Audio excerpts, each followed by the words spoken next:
It's time to take a look at some online businesses for sale. In this series, I go through and I take a look at online businesses that recently were listed for sale and offer my own insights and anecdotes on these businesses based on my experience owning small businesses with a large focus being online businesses. So we'll start off here with this one, 60% margins online education for nurse practitioner business for sale. Asking $9.25 million. So this is a very high priced one, at least in the small business realm. Cash flowing at $2.2 million. So a little over a 4x multiple on this. For an established business, that's churning out these margins and it's a really solid business, that's not bad, that's not far-fetched. But let's take a look at this one a little bit further. Revenues, $3.7 million, EBITDA, $2.5 million. Cash flow 2.2, so maybe they have some type of account receivable in here. Established 2019. If you've watched any of these videos that I've done before on online businesses for sale, you know that is just raising a red flag to me. I like businesses that have been around online for at least 5 years or so. The longer, the better. The ones that really show they stand the test of time, because it's not uncommon to find these online businesses that have some kind of marketing wizardry behind them, but it's really not sustainable. They've basically got a marketing arbitrage business going on, and eventually that arbitrage that premium gets arbitraged away. So established in 2019, we're 3 years old or so with this business. So it's grown fast, that's for damn sure. It's a little bit too young, really, for my liking. I would much rather see this be like 2015. Longer is better. Anyways, profitable education business with typo. I'm guessing that's about $3 million in trailing 12, $3,800,000 in trailing 12-month revenue and $2.2 million profit. More typos. Through September 22, that is tailored to nurse practitioners. Over 3 years, they've been able to build a successful business teaching nurse practitioners how to become their own bosses. Okay, so this is like some make your own money type of info product, which is not what I was expecting it to be. I was expecting this to be more like a continuing education type of business. We got some details on here. Competitors, it lists one of them, FHEA. Let's just see who this is. Fitzgerald Health Associates.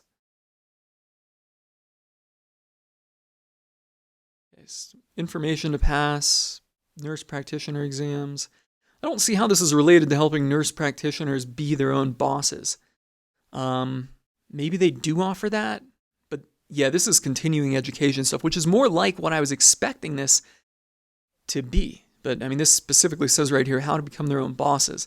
And I'm guessing this is relating to the fact that I believe nurse practitioners can operate a medical clinic or a minimal medical clinic, like a urgent care or a walk-in type of facility. They can operate that. You don't need to be a doctor to offer that type of service. It focuses on how to start niche practices from IV infusion therapy to women's and men's health in COVID testing mobile clinics. We have 7,300 customers, 174 active monthly paying subscribers at $120 per month, 11.6 thousand members in a Facebook group, 12,000 on the email list. They got a bunch of Facebook, Instagram. They got a podcast. We have built an audience of diehard fans. We have 244 5-star reviews on Trustpilot. This is the perfect acquisition for any company in the nursing space looking to add extra customers to their businesses. Also, we offer CEU with our courses, continuing education, I believe. So every new course will carry the certification, making them more attractive than any other products in the market. We have a very low refund rate of 0.008%. That is indeed low. If you're interested, please submit a request for information. The owner is willing to stay on for 1 year with a base compensation based on his scope of work. The multiple is 3.7 EBITDA through December 2022, located in Sheridan, Wyoming. Not that that's particularly important. I'm guessing somebody incorporated in that state for minimal taxation and also probably anonymity. I know those are both very popular reasons for incorporating in Wyoming. We've got all the details again. Small independent business have come to the scene. Growth. Yeah, okay. Life event, having first child. Okay, well, at these numbers, you can certainly afford premium in-home care for that first child, And again, if you've seen any other videos, I always tend to discredit, if not mock, these reasons for selling because usually they're not the reason at all. And in this case, I would say that the owner primarily just wants a big cash exit and wants to take time off, right? But they can't list that as the reason for selling. So what do I think about this business and who is it for? Number one, I'm reading all of this stuff and it's like they've done pretty well all across the board. We don't have any breakdown as to whether there's organic SEO opportunity or paid advertising opportunity, but I'm guessing with these numbers, whoever's behind this has done all of the above. To get to 3.7 million in revenue in 3 years, yeah, it seems like somebody's really exploiting all of the advertising channels. The other thing that's jumping out in my mind is I've never heard of anyone doing this, a course on how to become your own boss for nurse practitioners, right?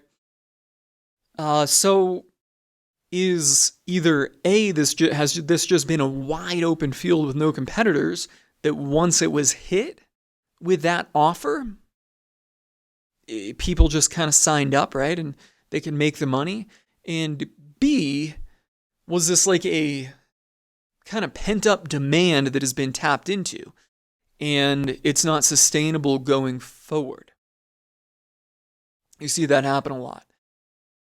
And maybe the business could suffer from a combination of the two of them. So yeah, those are kind of, I don't want to say red flags, but yellow flags to me. Like, can this business sustain? It has this thing exploited the market of 7,300 nurse practitioners that want to become their own boss and will pay for an info product. And eventually these customers will churn out, and we don't have any details on what their churn rate is. Along with that, is somebody else that's in this space, like possibly this FHEA, going to say, holy cow, they're doing 3.58 million for this info product on how to become your own boss. Suddenly, let's just put this thing front and center on our website, and we're going to start selling that info product too and competing with them. So those are two of the yellow flags that I see for this business. So who can buy this business? Like, who's going to buy this business? At this number, I don't think that this is a small business investor that's going to come in here and buy this, because it's $10 million. That's a lot of money. It's probably not SBA approved, or they would put that in here. And also, times a lot of info product type of businesses are not SBA approved because they really don't have any. They don't really have any substance behind them. This business is probably ran with a bunch of independent contractors. Maybe not even a bunch. Could just be the owner and one independent contractor. We don't have any details on that. It's certainly plausible that that is the case. Excuse me. So yeah, they don't get SBA approved. Yeah, and you know what? It's beyond the financing limit of SBA, which I think is $5 million. So this would have to be a strategic buyer, somebody that is in the nursing space, and I think they kind of mentioned that somewhere in this listing. It's an interesting one to look at. I like these businesses where they tap into an info product that's not basically like how to make money online or how to market your business or something like that. It's more of a course for like real world hands-on type of businesses. I don't know how else to say it, but if you followed the online business world, you often see info products that are basically like, hey, we make money by teaching other people how to make money online, or here's how to market and grow your business, right? And those info products have historically done well. I think they're kind of fizzling off because the market's been exploited and kind of burned out on them. But I think there's a lot of opportunity in info products that are not sold to the digital marketing, make money online crowd. So yeah, this is a very interesting one, but I think this one, while it's cool to look at and aspire to and admire, I think this one's out of the league for most individual small business buyers online. But hey, if you know something about nursing, maybe you can jump in and be their competitor. Let's go on to the next one here. Distressed listing, established water bottle brand with great potential. Okay, it's distressed. Revenue $357, income $34,674. So basically less than a 10% margin. Asking price $125K plus inventory. So you're not getting inventory for $125. This is a distressed asset sale. The minimum bid is $125,000, which will include $50,000 for the business and $75,000 of inventory. That's odd. Plus inventory, 125 plus inventory. I would expect this to read 50,000 plus inventory. I don't know what the deal is here, what the story is, or if that is just a error in communication. The remaining inventory, okay, approximately 105,000 could be left on consignment. So this person has what they're calling $180,000 worth of inventory. In realistic terms, it's probably like $40,000 of inventory. The seller retains the right to sell any inventory left on consignment to wholesale customers. Ding, ding, ding. Yep. It's a lot less than what they're declaring it at here. Launched in 2017, the business started because the seller was chronically dehydrated, and he came up with a way to sell water bottles due to personal issues and the iOS 14 update in September of 2021. The seller needs to sell the business immediately. iOS 14 has hurt many Facebook plus Shopify businesses. Another potential path would be to expand the wholesale business. There have been partners such as Urban Outfitters in the past. Hence, they did not do very well with it. And Urban Outfitters was probably like, hey, we didn't sell enough of these to make it even worth our time, right? Like small business like this could get their product, they could get their water bottle into Urban Outfitters, but and they could get their product in there. And I guess I should say they could sell like 10,000 units of water bottles into the small business. It's like, whoa, that's a lot. But Urban Outfitters is like, 10,000 units of this stuff is absolutely peanuts. This is more of a headache and costs us more money than it's worth to actually deal with you, which is probably why it's hence in the past. So basically what we've got here is a e-commerce Shopify brand that was absolutely rattled by the iOS 14 update because their whole business model was dependent on their Facebook advertising most likely, and that came and whacked it all down. Now they've got revenue of $357 and $34,674 in income. They are assuming they're properly counting for their inventory and cost of goods sold. They're probably spending a ton of money on Facebook to make this happen, and they're literally tapped out. They literally cannot figure out any other angle to do better with this. And they're keeping the revenue as high as they can because they've got to burn through their inventory that they've got on hand. But at this point, they're basically just churning money through in advertising to make no profit just to get this inventory off their hand. So yeah, this is a struggling scenario here. So what's it worth?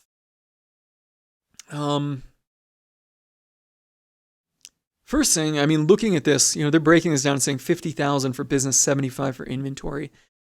Like, I'm guessing that inventory is at a retail cost. So if I were seriously interested in buying a water bottle business, I would probably come at them and be like, all right, how much are these water bottles really going to cost me from another provider? And I'd guess that they're probably going to be about 25% of what they're calling inventory. Okay, so, if you can take that approach, just say, hey, we're going to take the inventory off your hands. You at least get the money for this back. That would be a starting point, I think, to get the business, coming in at more of a better valuation here. Because I don't see this personally worth $125,000, even with inventory. I don't see the business worth $50,000. You've got something here that's small and struggling to get a foothold on the market with paid advertising. And paid advertising is not getting it any easier for these kind of little niche brand retailers. And then is the business even worth $50,000, right? Like what if, how much would it cost to set up a water bottle website?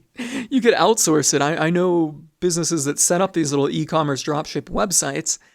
You could outsource it for like $5,000 and get that website set up, and then find another supplier for your water bottles because there's really nothing proprietary about water bottles. There's a ton of vendors out there selling them.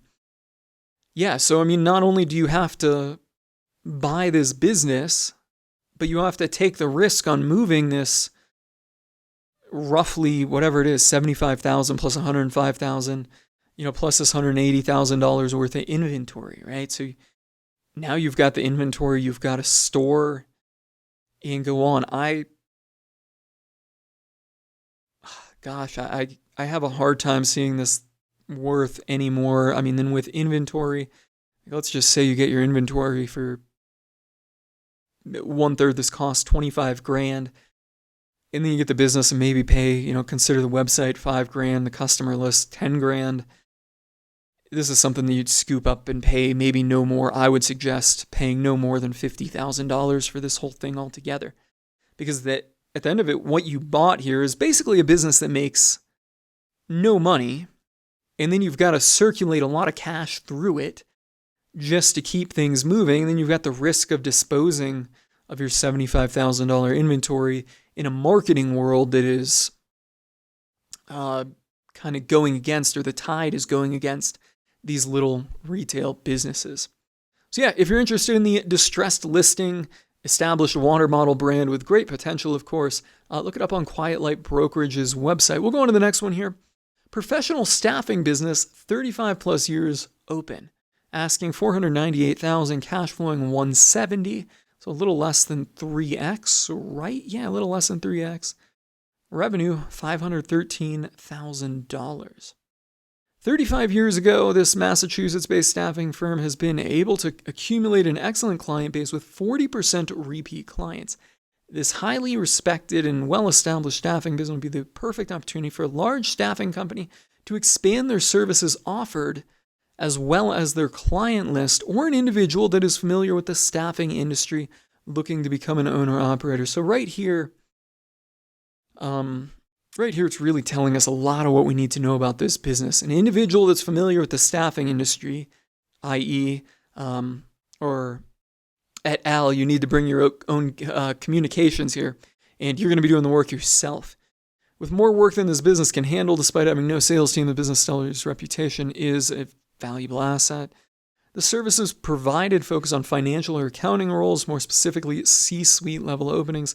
The client pipeline, coupled with their low overhead costs, have led to 36% margin. The staffing field is an excellent opportunity, okay? Owner works full-time in the business, part-time employee, 15 hours a week. Currently, a small office space is leased. However, the space has been unused since 2019.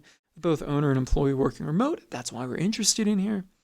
$498,000. Owner will finance 30%. We got a little detail which tells us basically everything we already know. So my first question when I look at this is, why is the cash flow so low?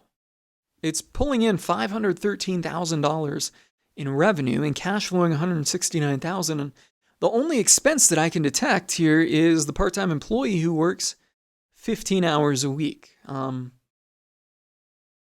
We could say maybe the owner pays themselves a salary, but yeah, that's always added back in the cash flow with these small businesses. So something seems weird here, right? Like, why? What are they spending money on? Are they spending money advertising? I'm guessing, all right, here's probably what it is. It's probably them advertising for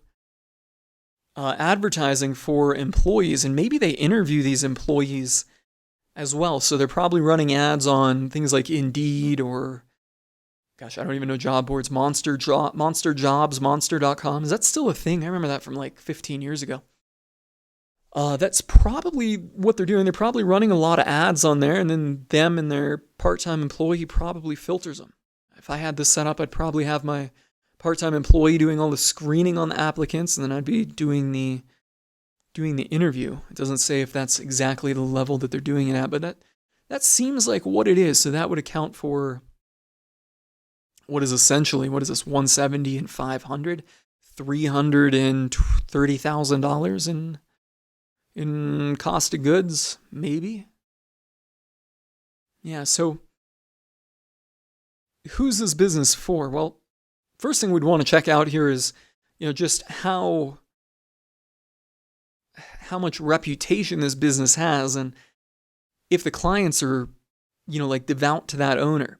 And I think that if you were to do a deal on this, or if I were to do a deal on this, I would certainly want some kind of contractual clause that, either has the price adjusted based on the current customers or current clients staying, or, adjusted to the future revenue. I mean, this seems like it's in a scenario really to be structured as an earnout, because if it's been this one person for 35 years and they know all the people at their clients, right?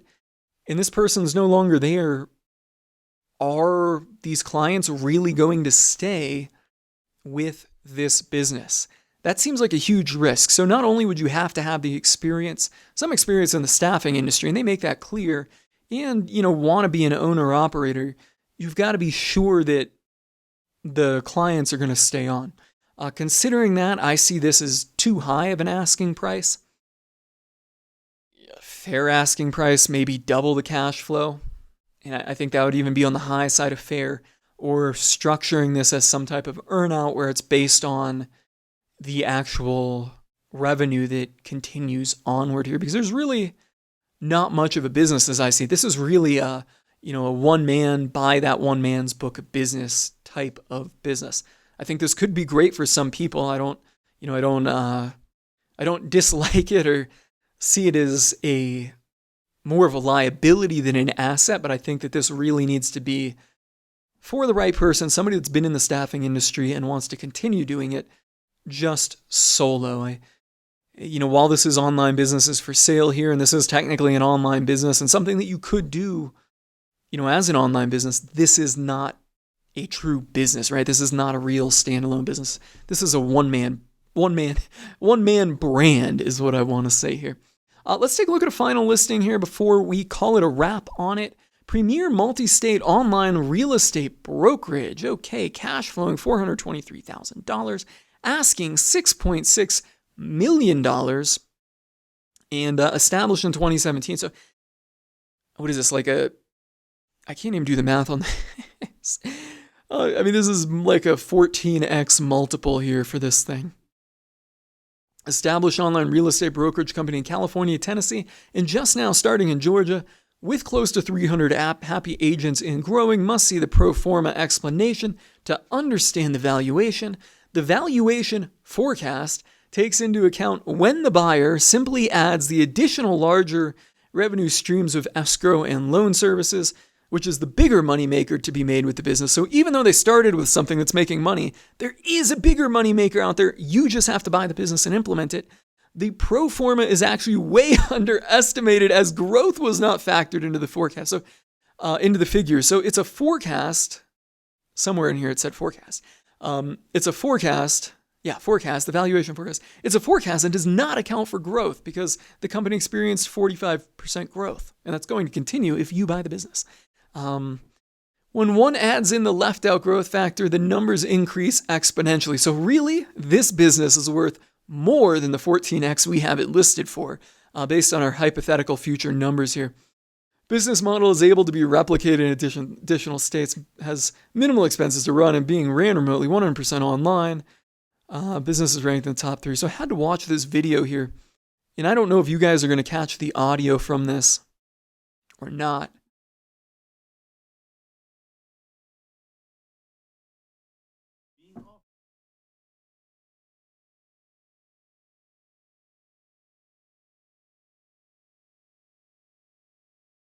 Oh my.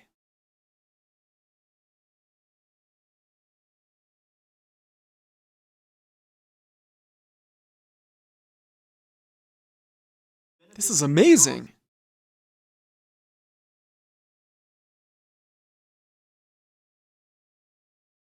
Yes.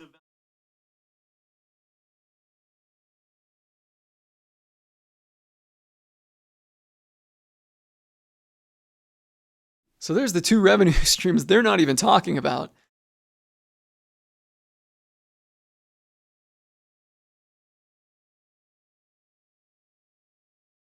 So one thing that was key there was they said transaction fees and transaction coordinating services.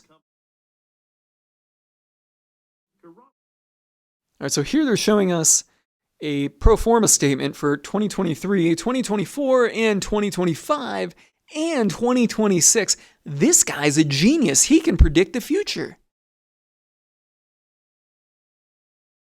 I think, did he just say they're real? Did they just call them real numbers?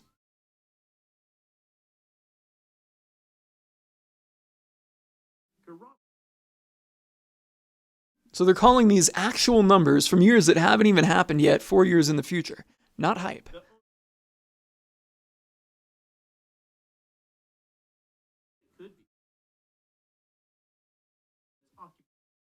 So they've got something even more profitable than this.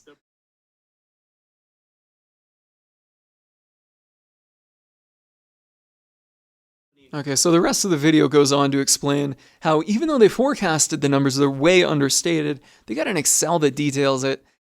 I mean, this thing just seems totally ludicrous. Like somebody just freaking playing way outside the solar system here.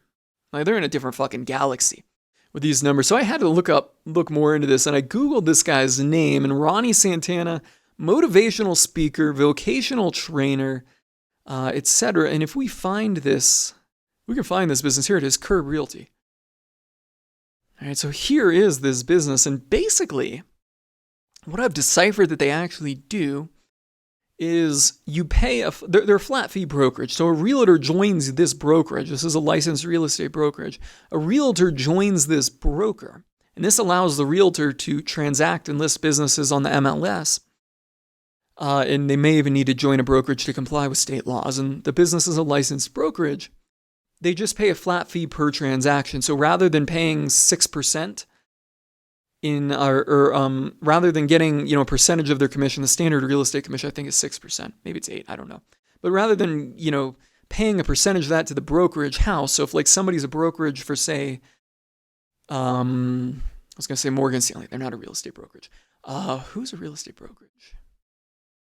Engel and Volker. I don't think I've ever had to say that out loud. Century 21, we'll say that. If somebody's a agent for Century 21, Century 21 takes a pretty big cut of their commission. In this case, nobody takes a cut of the realtor's commission. They get 100% of their commission, and they pay the broker a flat fee. I think it was like $595. And in the video back here also reveal that they have transaction coordination services. So that's kind of like probably their upsell. So I would guess, that's probably another $1,500 per transaction. So if the realtors are using that, and many of them probably are, it's probably, about $2,000 per transaction that this business, this brokerage is actually taking. So this is a real interesting business, and I like the business model. This is very, very cool. And I think it's real simple and pretty relatively easy to run. And indeed, there are a lot of ways that you could grow this business model. And this person has obviously, factored them in here with escrow income and loan income and all kinds of auxiliary services that you could add into the value chain. But, holy shit, come on. 14x for this business. It's not worth 14x based on these numbers. What is realistic? Maybe 4x that. So we got a $1.6 to $1.7 million business, but yeah, 6.6. This is absolutely ludicrous. This is still a very, very easy, or not easy, but interesting business to operate here. I don't want to say it's easy. There is no real business it's easy to get to this. That's for damn sure. Somebody put some work in behind that. And you could try to knock this off and you probably wouldn't even come close. But this is a very interesting business model to look at and study. And hey, that is one of the reasons why I like doing these online business for sale analyses or anecdotes or what the fuck do I even call them? I don't even know.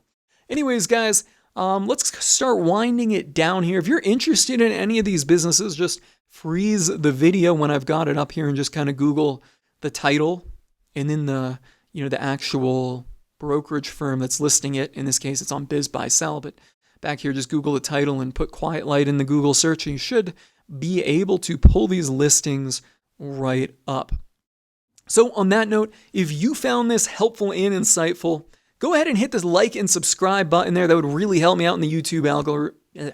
That would really help me out in the YouTube algorithms. Let me say that correctly.